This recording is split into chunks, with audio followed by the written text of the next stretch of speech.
Well, here I have my helper came to help me out. Binker. Oh, he got scared of camera. Well, that's alright. So anyhow, I'll show you what I'm doing here. This is the pressure treated 4x4, and I'm just using a piece of belt sander paper on a piece of block. That makes it handy. Block the sand, the roughness of the corners to take off some splinters.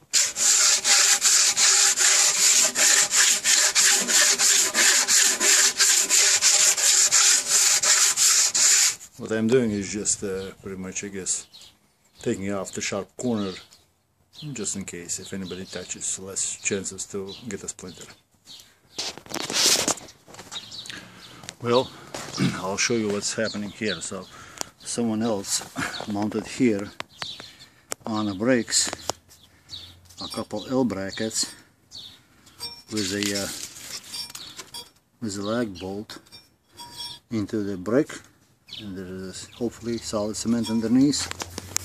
And here is another bracket right here. So this is distance for a 4x4 right here, and I just removed the shorter post and I'm gonna mount a taller post right here. This is my post. I'll just mount it right there.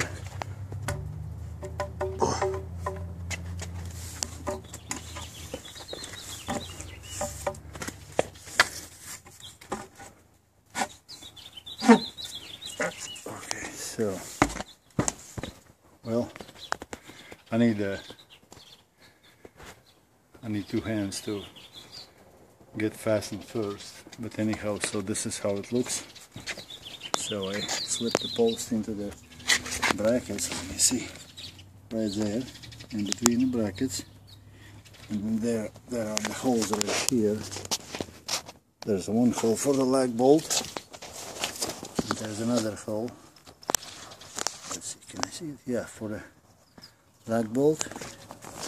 And here's existing top board 2x4 for the fence, and this is where I'm gonna put some screws into the post also, so this will give me sideways. So that, oh yeah, here's my helper right there. His name is Binker. Okay, we'll continue in a second. Well, I put a couple of screws into the 2x4. I didn't show that action, that's nothing special, but anyhow, one from the top, one from the bottom. This way now, see, my post is attached to the top fence board and it's already standing. Now I just need to drill these holes right here at the bottom and put some lag bolts in, and my post will be pretty good. So I'll be using these galvanized lag bolts, and I want to pre-drill the hole. I don't know if there's too much instructions, but anyhow. So I want to pre-drill the hole, and the basic rule of thumb is you take your drill bit and eyeball it and align it behind the bolt. See? So the idea is that the drill bit covers for most part the solid part, and the threads should be visible behind the drill. So just like that. See, like this? That's pretty perfect pilot hole. There's the main of the wood will be removed, but the threads have still good bite to it, and usually it works really good. So anyhow, that's what I'm gonna use to pre-drill it and put the bolts in.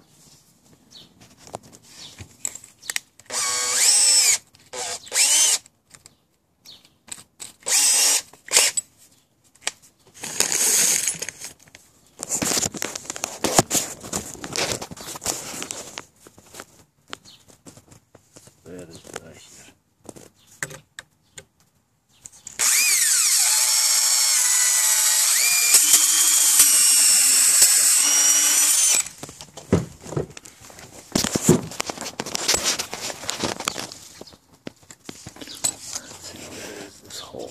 see it? No.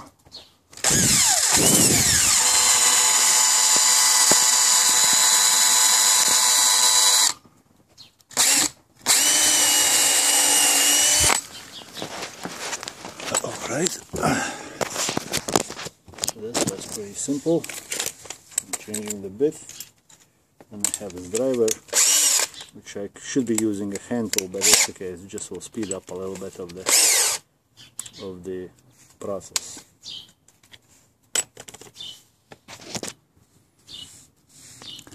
Well, I start the bolt usually by hand,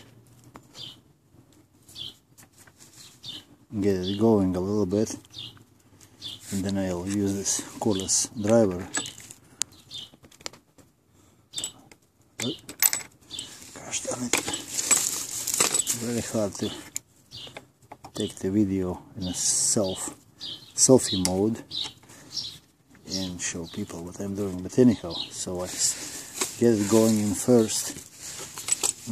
I lost my socket. There we go.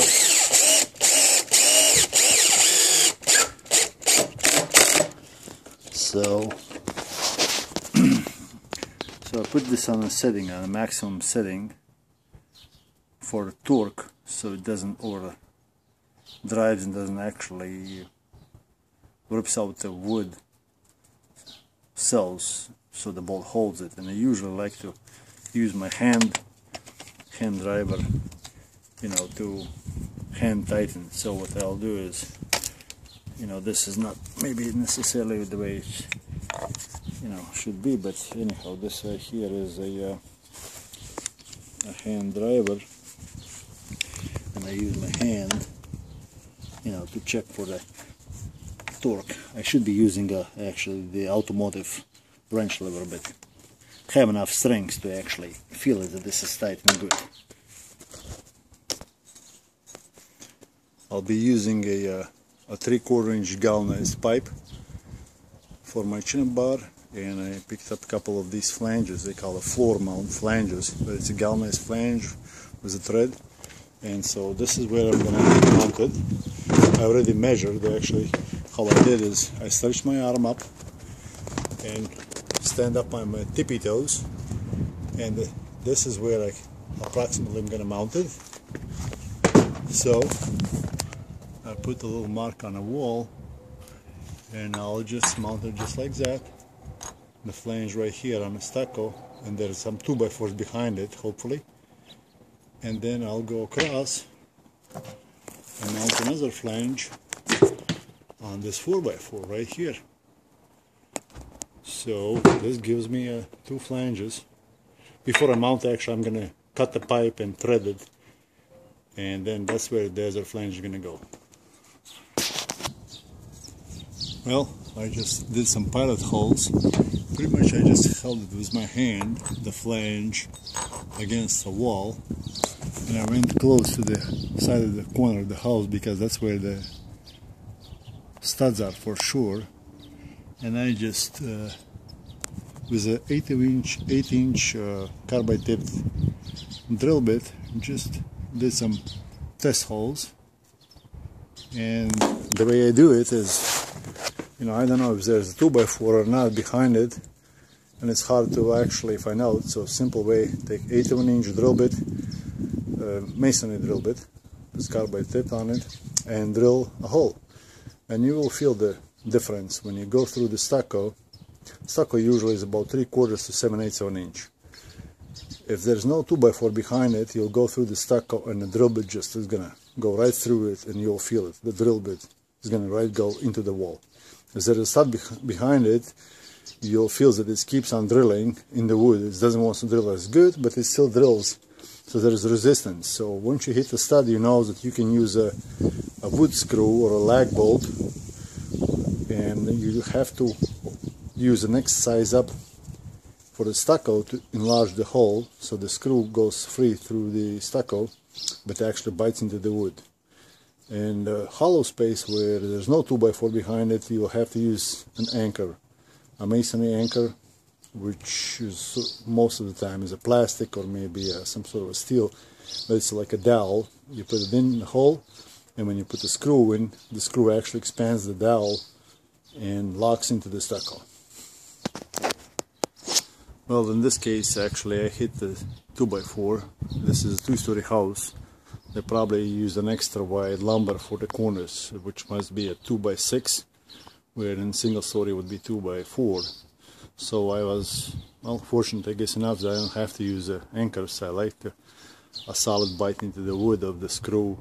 So I got all 4 holes into the lumber. So I'll just use nice size screws and mount the flange. So I'm gonna use these 3.5 inch long galvanized screws. They're pretty beefy, and as they're 3.5, so it's, I figure, roughly 7/8 to an inch for the stucco with the texture of the stucco. So that goes to 2.5 inches, and then my flange is roughly about 1/4 inch. So this gives me, you know, a nice 2 solid inches bite into the wood. That should do the job.